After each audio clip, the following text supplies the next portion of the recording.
మన పూర్వీకులు అంటే భారతీయులు వైజ్ఞానికంగా సైంటిఫికల్గా చాలా తెలివైన వారు.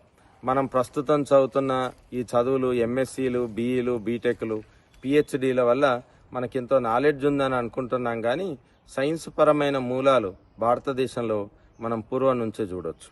ఉదాహరణకి నా దగ్గర ఒక కీర దోసకాయ ఉంది.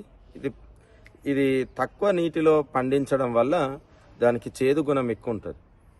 దీనిలో క్యూకర్బిటాసిన్ అనే ఒక రసాయనం ఎక్కువగా ఈ తొడిమె దగ్గర కానీ తోల్లో కానీ ఉంటుంది. కొన్నిట్లలో లోల కూడా ఉంటుంది, కాబట్టి మనకు చేదు వస్తుంది.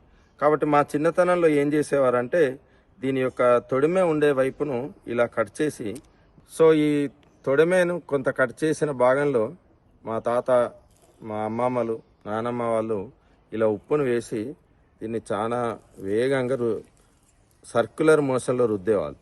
రుద్దితే ఏమవుతుందంటే మనకు తెల్లని ఫోమ్ వస్తుంది, నురగ వస్తుంది. మీరు నురగను గమనించవచ్చు. ఈ నురగ దీని లోపల చేదును బయటకు లాగేస్తుంది.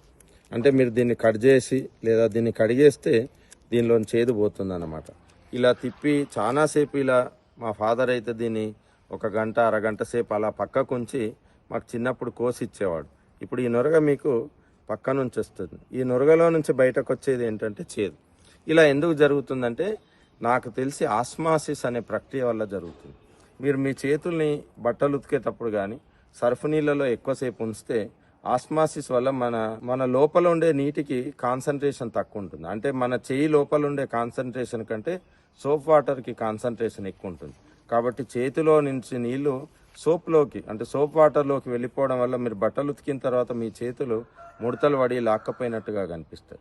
అట్లానే ఇక్కడ ఎక్కువ కాన్సన్ట్రేషన్లో మనకి చేదు పదార్థం ఉంటుంది. దీనిలో నుంచి ఈ చేదును సాల్ట్ కూడా బయటకు లాగేస్తుంది, కాబట్టి ఇది పైకి వస్తుంది. ఏదేమైనప్పటికీ ఆస్మాసిస్ లాంటివి ఏమి తెలియనప్పుడే మన భారతీయులు ఇట్లాంటివి చేశారు, ప్రపంచానికి సైన్స్ను చూపించారు.